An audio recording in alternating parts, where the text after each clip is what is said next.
welcome, welcome to this table. Chris, you're in St. Louis? No. Thank you very much for remembering. Yes, Okay. St. Louis, Missouri. Oh, good. Morning to all. Good morning. Excellent, excellent. All right, well, I hope you got the right reading because I changed it out. They were having trouble posting the Tess Gallagher and I just gave up and said, let's do Alice Walker. So did you get that, Chris? Yes, and I read it. Okay, good. Okay, good. All right. So my usual style, as most of you know, is to add some art, sometimes some poetry. Today, I'm gonna add some music.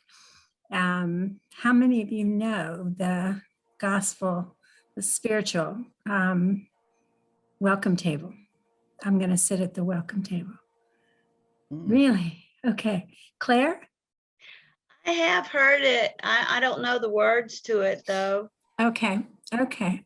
Well, I was saying to my partner, I don't really know why I know all these spirituals. I mean, I grew up in a white Methodist church, didn't join the Episcopal Church until I was in college. And yet I lived through the civil rights movement and the anti-Vietnam time period with all of the folk musicians singing songs of resistance. And so very often the spirituals, the gospel tunes that were raised up in the Black community were songs of resistance and songs of expectation that in heaven, at least, there will be justice, but you cannot expect it on the earth. So it made me, the welcome table is one of those. And I am going to play a clip for you. But some other spirituals that also talk about a reward in the hereafter, if not now, are Swing Low, Sweet Chariot. I think maybe you know that one, Coming for to Carry Me Home, a band of angels coming after me, coming for to carry me home. Or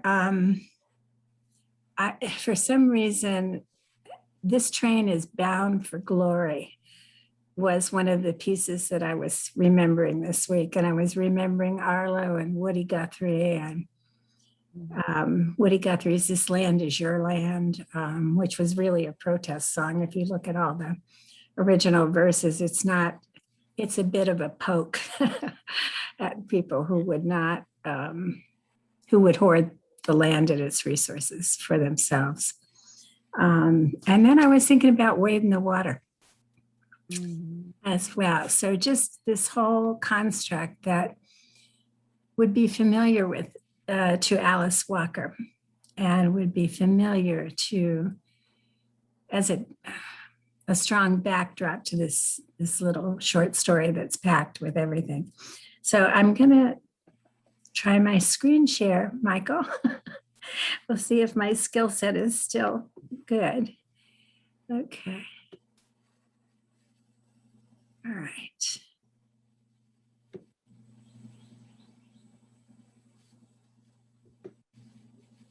Holy cow, here we are. Oh man, Linda, congratulations. Yeah, an old dog does learn new tricks. So let's just do this intro first before we get to the clip. So Alice Walker, the author, was born in 1944, so just on the edge of the baby boomers in Georgia to sharecropper parents, the youngest of 8, very well educated and taught in colleges herself. So my connection is that she taught in Boston as well. She was permanently blind in one eye as a result of an accident in childhood. Often her stories are stories of courageous Black women, and we would say that the intersectionality between gender and race and I would say, level of class, all work themselves out in her stories. She is much more proficient than I knew. Published 13 novels, 10 poetry collections, and 12 nonfiction books. I knew her for, as most people do, for The Color Purple, that eventually won the Pulitzer Prize and then was made into a movie. But she's still writing and still speaking. And I like these quotes of hers. Helped are those who find the courage to do at least one small thing each day to help the existence of another. Plant, animal, river, or human being. They shall be joined by a multitude of the timid. Very interesting piece. And then the world has changed. It did not, this is a recent quote, it did not change without your prayers, without your faith, without your determination to believe in liberation and kindness, without your dancing through years that had no beat. So, and we'll hear a little bit of that inner beat in the main character in this short story today. So I thought I knew the name of Claire Ward, but I wasn't sure why. So I looked her up. She was a sister, is a term that's used in the Black church for a leader within the congregation. So she wasn't a nun the way we would normally think about that term, but she was seen as a leader. She had success with her sisters, or the Ward singers, in the 40s and 50s. And I was surprised, I'm sorry to say, that I learned that she had sung at Carnegie Hall twice and also did a USO tour twice in Vietnam. So I should have known more about her than I did. But thanks to Mr. Google, we can learn a lot of stuff. So she died early at age 48, and she had a very unhappy life. Her mother was her stage manager. She controlled her quite a bit and was actually quite manipulative in the distribution of money, so that the singers, there was a great overturn of singers among the Claire Ward singers because the mother controlled the money and wouldn't pay the singers what she paid herself. So I think it's very interesting that Alice Walker would want to set a welcome table for Claire Ward. And so that's where the dedication comes from. All right, let's see if I can get you this YouTube. Let's see, control click. Oh, is it coming up? Not yet.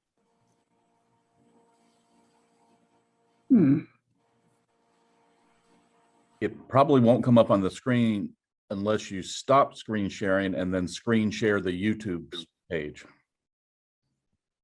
Oh, all right.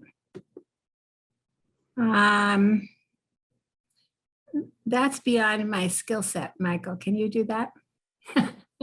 I think if you copy the link and then put it in. Just if you clicked on the link, didn't you? Yeah, I did. Okay. If you click share screen again, you should see the YouTube as one of your options. All right.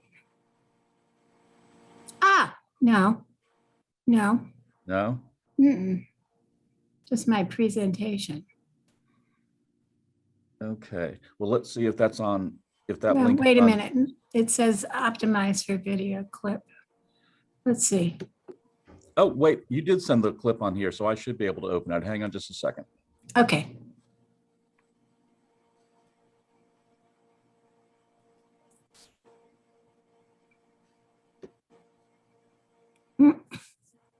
I could sing it for you, but it wouldn't be pleasant. So I think Linda, if I'm you, looking up Clara Ward while you're figuring that out. She's fascinating. She was the first gospel singer to sing on Broadway. yeah, Langston Hughes play, the first yeah. play that featured all black cast to produce on Broadway. There is a Okay. play about her called Clara as well. And I don't know. Alice, oh, There we go. excellent, Michael. Yay. Okay. I just wanted you to hear this because the lyrics are important.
This is important, this one.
Amen.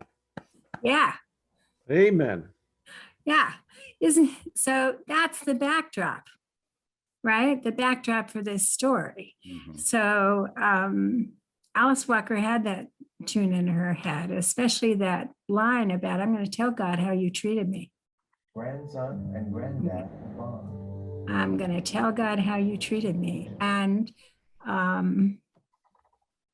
those are the lines that she quotes at the beginning of this story. So I have a couple more things to show you, but I'll wait at the end till the end of my presentation. So let's get into the story. What did you think? What was your overall impression?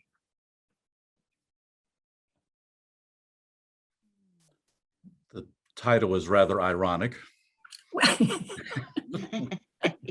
Yeah. All are welcome. Except PS, yeah.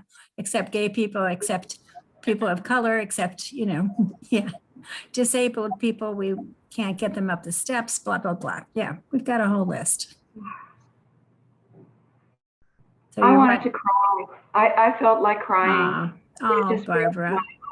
broke my heart. Yeah. And I could cry now. And I God. think of the people that wander into St. John's Cathedral, and most everybody is clean and pretty and smells so nice. And then there's someone sitting behind you. And most of us, when we see that person who's not perhaps smelling oh so nice and dressed so nice, most of us say, the peace of the Lord be with you. Most of us smile and say good morning. Mhm. I have seen a couple of times a wife tap her husband on the shoulder, let's move. And they move, and I think, honey, we're all God's children. Yeah.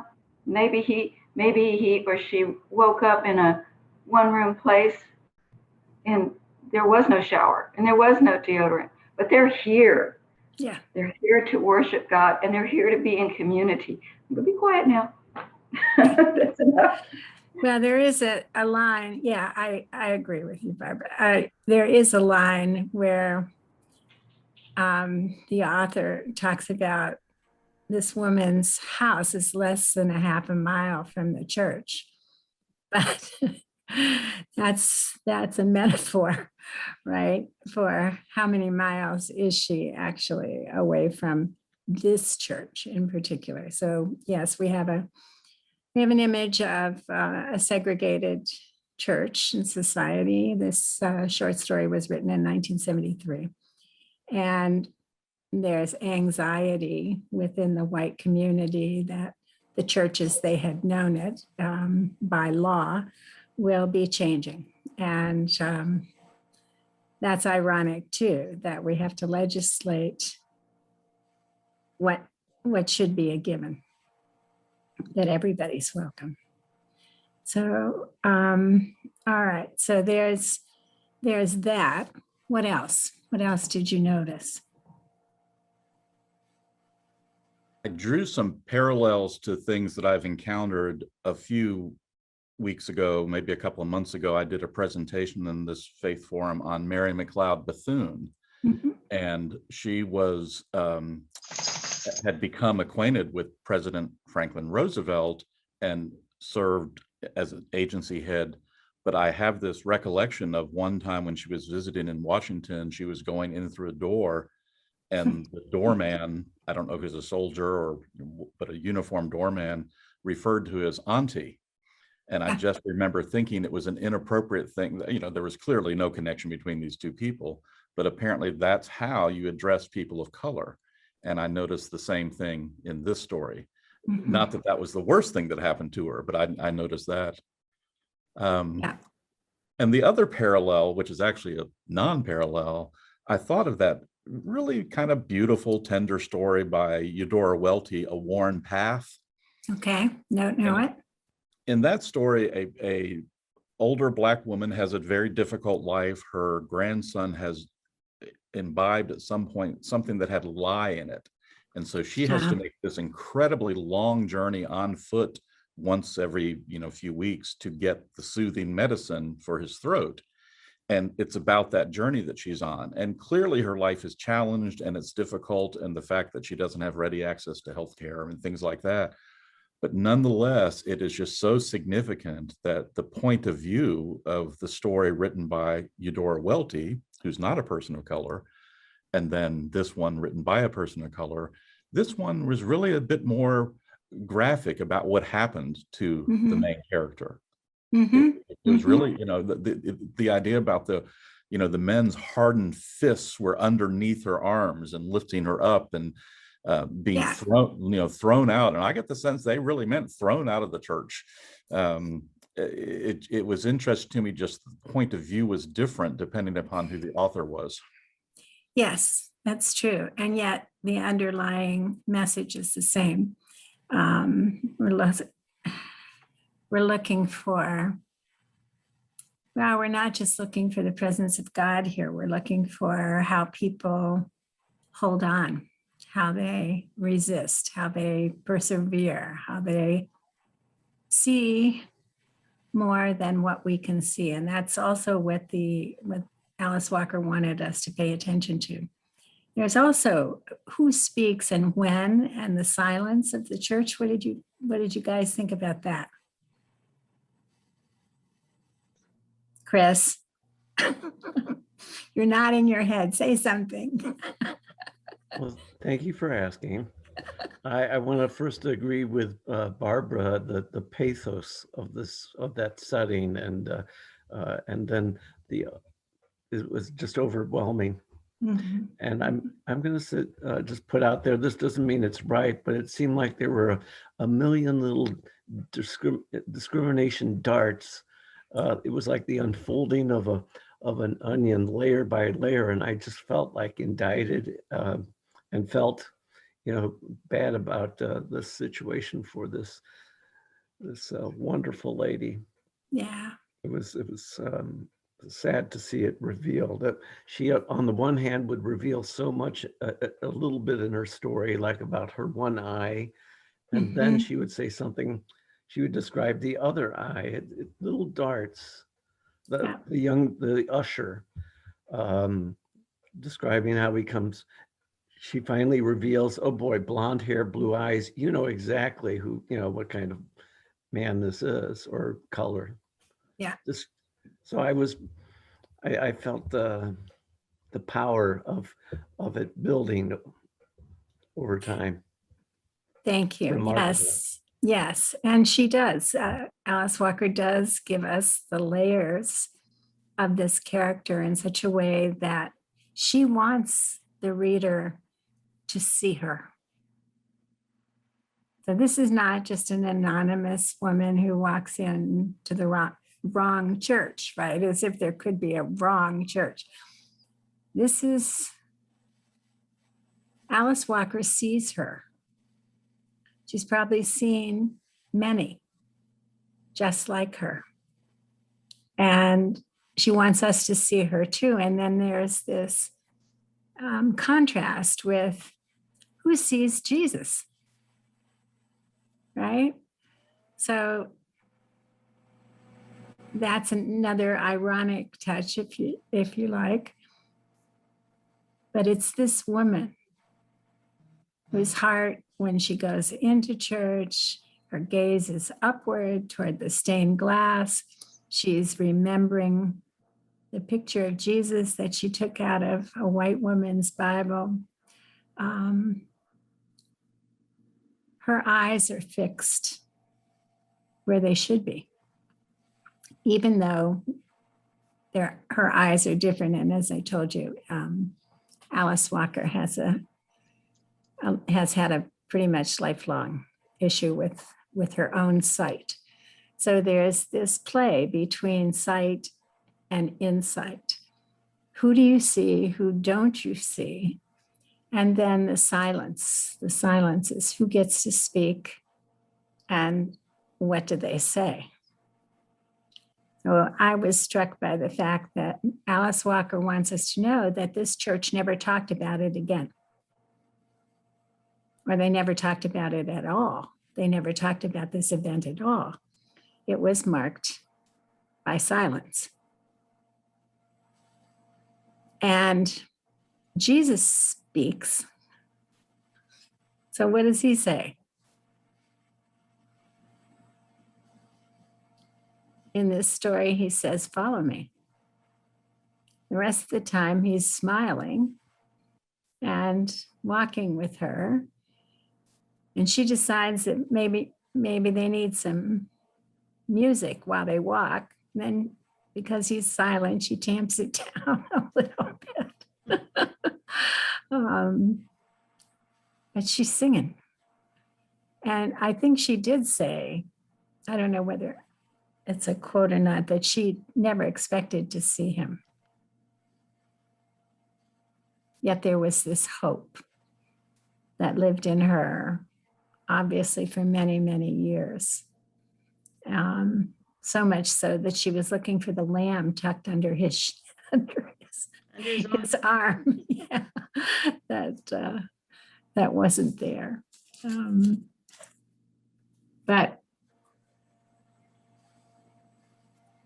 made me think about a couple of other things. I don't know what you think about this. Alice Walker now, in her life now, is an ardent anti-Zionist. And I thought it was interesting that Mr. Google didn't talk about her as pro-Palestinian. He talked about her as anti-Zionist.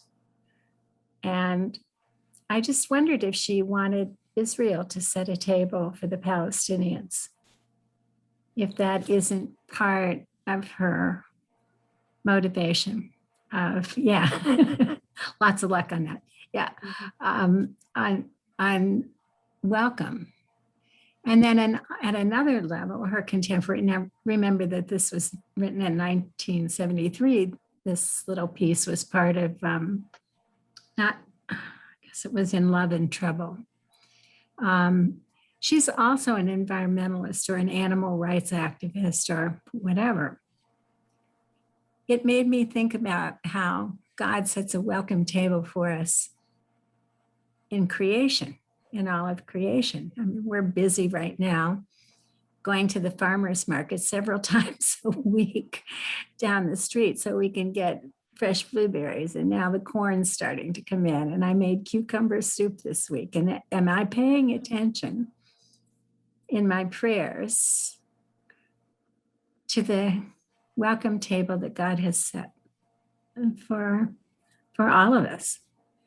And do we treat that table like unruly guests? We leave all the dishes on the table. We don't wash anything. We don't clean up anything. We don't really pay attention for the people who will come after us.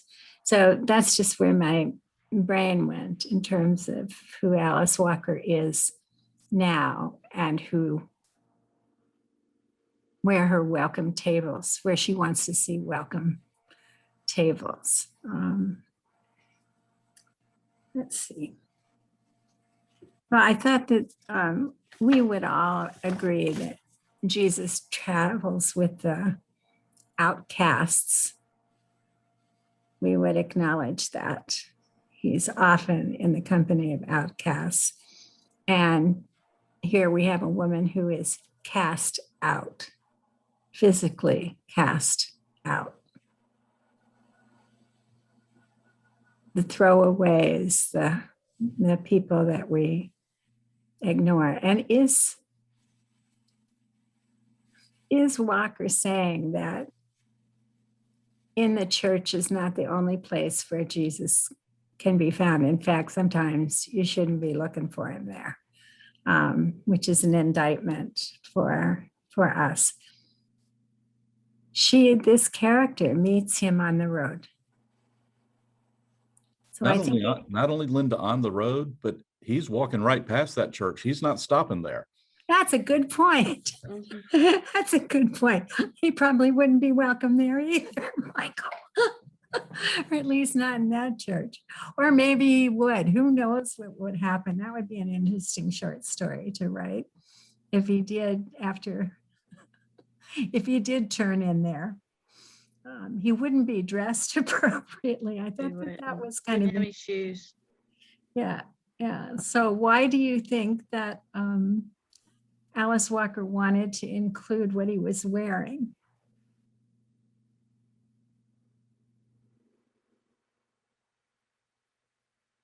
Because none of her details are unimportant, right? In any of these short stories, these brilliant short stories that we've been reading, the details are there because there's so few words. They're all chosen for a reason. Well, it was how she pictured him, I think, except missing the lamb, but it's how she pictured him. She had taken a picture out of a Bible from someone she worked for and put it up on her wall, and I imagine that she looked at that picture every day with hope. Well, maybe while she said her prayers. And while she said her prayers, and I think it was a point of hope and comfort for her, that image. You know, life is hard now. But Jesus loves me and I love him. Well, she can recognize, he recognizes her at some level. So there's that mutual recognition. Chris, you were going to say something? Just was interested in what other people felt about that question. Have you been in homes where there are pictures of Jesus kind of in the front hall or in the main space, in the dining room space, for example? In Ireland one time in Cork, I had trouble going to sleep because the bleeding heart of Jesus was lit up all night, you know, in my little bedsit. And I remember a home in the Underground Railroad in upstate New York, where in the main room, the foyer, was a picture of Abraham Lincoln. This was the home of people who welcomed runaway slaves. So he was right next to Jesus. Well, I remember as a child going into different neighbors' homes, and if they were Catholic, you usually had the picture, maybe a candle, and a kneeler. Ah, I mean, it was always a spot set aside in their homes. yeah. But Yeah. I think the picture of Jesus comes from most of us when we're children and see the pictures of Jesus, and he's always robed. You know, Yeah. often had children around him. So I think those are the pictures that stay in our mind forever. I Mhm. know the Sunday school paper every week that I would get at Sunday school often would have a picture of Jesus. Yeah. Yeah. Yeah. Anybody else? I Claire? think the black homes I was in as a child in Arkansas, taking home the ladies who worked for my family. There were pictures of white Jesus on the wall next to President Kennedy. Thanks for that. And so those two pictures, remain with me. And I'm thinking two other things. I think so much with this story how this past year we've all tried to redefine church. Mm. Church with walls, church without walls.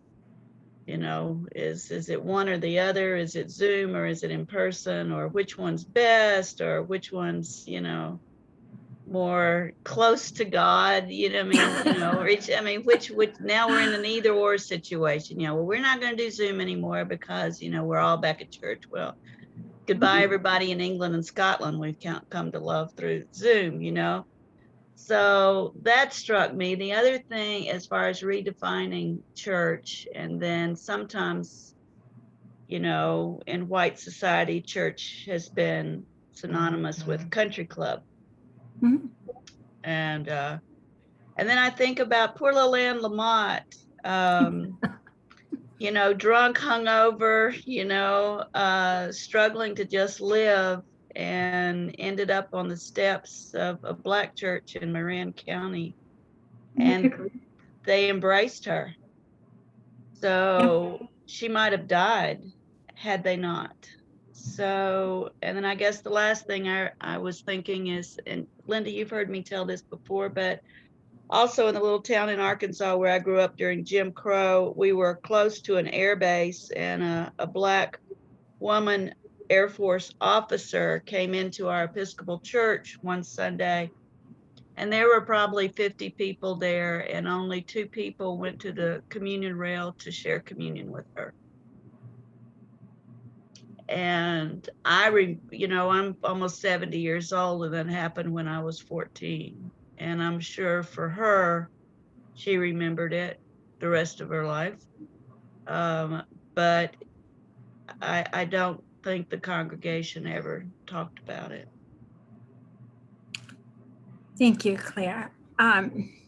Michael Curry tells a story of his parents being welcomed in an Episcopal church for communion, and the congregation received along with them.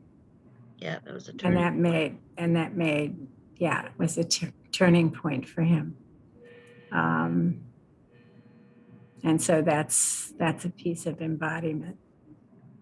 When I was in Boston, we set a welcome table, or the cathedral did, on the Boston Public Garden. Some of you may have heard me tell this story before. After the main service in the cathedral, the communion cart on wheels would roll across Tremont Street, and one of the priests would have a brief service of worship with communion among the homeless. And trying to remember, it was called Common Cathedral. And so that's been replicated, maybe in St. Louis. I'm not sure, but it has been replicated in some places across the country. And part of the radical welcome was for those of us who were assisting that day. Parishes came into the common on rotation and brought sandwiches and socks and whatever. My parish always got the coldest day of the year, but that's beside the point. We were all there, and I remember distributing communion to people who were not homeless, perhaps, but who were tourists, and asking somebody with the bread and the wine in your hands, would you like to receive communion today? And being astonished when they said yes. And it was a scandal here in Canada when I told that story to one of the bishops in the Anglican Church, and he was like, you don't even know if they were baptized. It's like, I didn't ask for the card. I didn't, swipe the card to find out if they deserved communion. Anyway, that kind of radical welcome for everyone, with food enough for all, and perhaps even a blessing, but a recognition of human dignity, respect, where people belong. Yeah, Chris. If I could relate a quick story of radical welcome, I went to a African Methodist Episcopal church on a couple of occasions, and that's where I've just been treated to radical welcome. I mean, it's just phenomenal. It makes a difference, doesn't it? Yeah, it does. Linda. Yeah, Nina. I know y'all have heard me say this, but when all of this started in the 60s, the bishop sent out a letter that was, and that it just never, they were welcome. And in your mind, being raised in the South, you realize, yes, they're welcome. And there was nothing else to it in the church. And and I know that made a lasting impression on you, Nina. Well, I was raised different than a lot of people, because I was taught that I must be kind and nice to Black people. And my father had a Black man on his engine, on his train.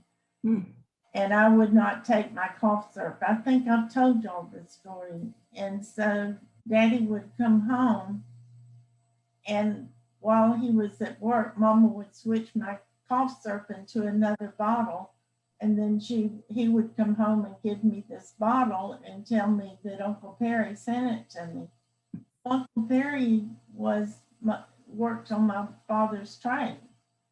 And I knew Uncle Perry and I admired Uncle Perry, and there was no difference between Black and white with Uncle Perry as far as I was concerned, Yeah. you know? Yeah. So That's I was raised very different, and most of my friends were pretty much like I am. I didn't, you know, like I was raised. But racism our isn't church in our cathedral, Charles was sent to be the one early on to integrate the cathedral.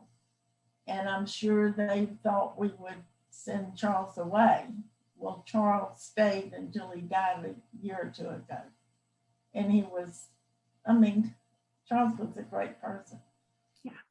But Yeah. he had been chosen to come to the cathedral. And I'm pretty sure the church that chose him thought he'd be back with them in a week.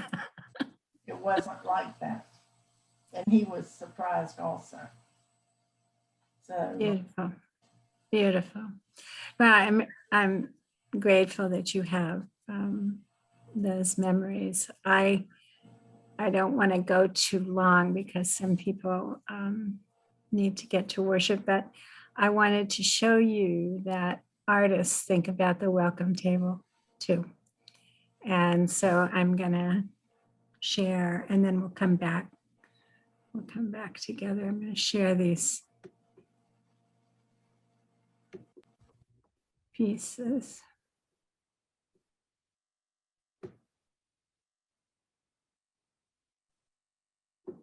Hmm. So this piece, this is one imagination of a welcome table. This is done by Jan Richardson, who's the author of the Painted Prayer Book.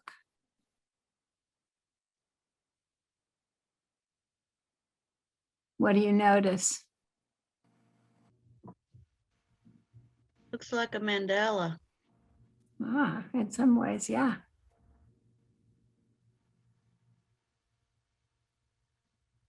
What else?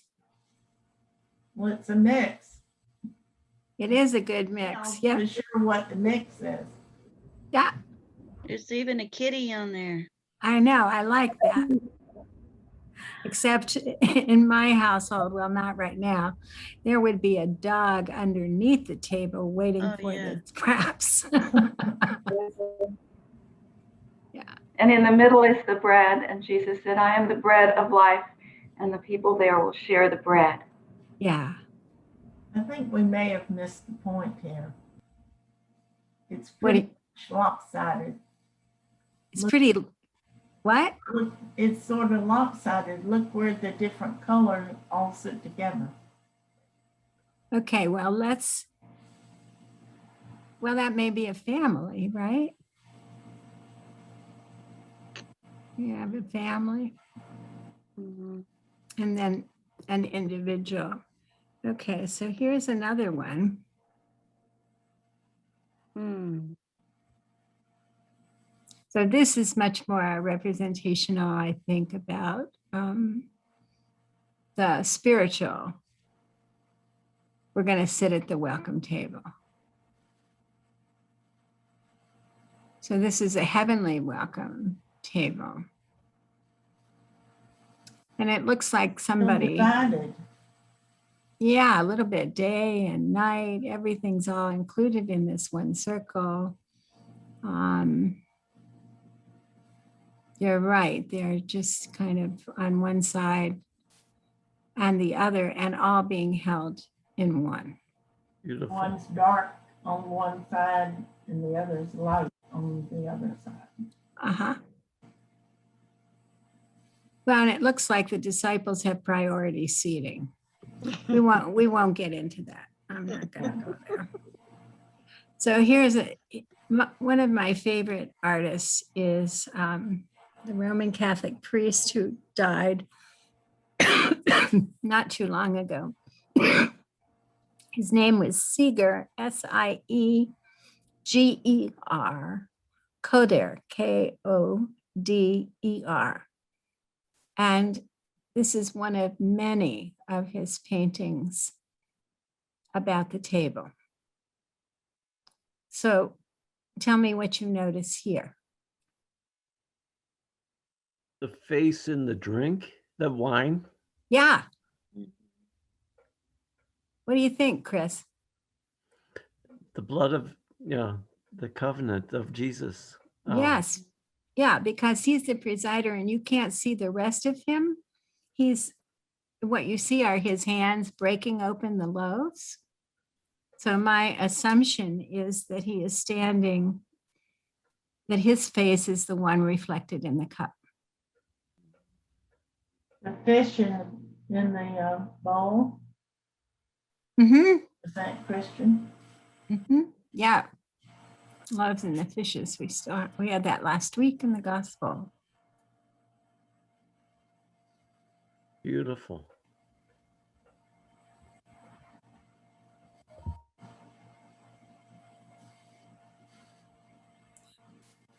I like the position of the hands too. Yeah. Mhm. You have a The- woman. Go ahead, Michael. I was going to say the man to me in the lower right really looks like he's drinking the life-giving, life-affirming blood. Yeah. This is something very meaningful to him. Yeah. And therefore to us, right? But his eyes are closed. Maybe it's bliss.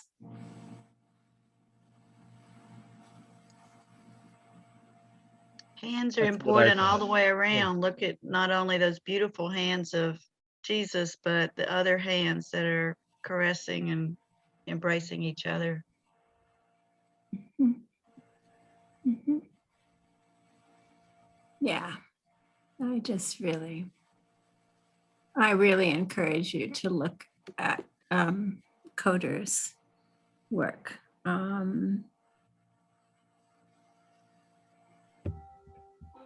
just wanted to check my notes here for a minute to see if there was anything else. The one other detail that I forgot to mention, but that I'm sure you didn't miss, was the fact that they decided that Alice Walker said it was cold in that church, Mhm. physically cold, emotionally cold, spiritually cold, blah, blah. Yeah, she did it all. So I felt like she was the Samaritan, unwelcomed by the others. that's a good point, Chris. She was wounded by age, by poverty, by race, by gender, probably. And who was on the road? Who stopped? Well, actually, he didn't stop. He just dragged her along, but that's okay.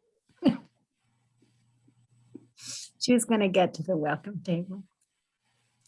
So may you all this week be blessed by the tables at which you sit and by those tables that you can extend to others. In Christ's name. In Christ's name. And thank you, Amen. Linda, and thank you Beautiful. all for joining us. Next week, you get a treat. You get your former hostess back. Oween will be hosting next week and also presenting James Baldwin. And a few of us apparently will not be here next week. Oh, So wow. I'm sorry. safe travels to all who are traveling, and please journey back to this site for those of you who will be available and join Oween as she discusses James Baldwin. You all have a wonderful, wonderful week. Thank you so much. Thanks. Blessings. Thanks, Chris.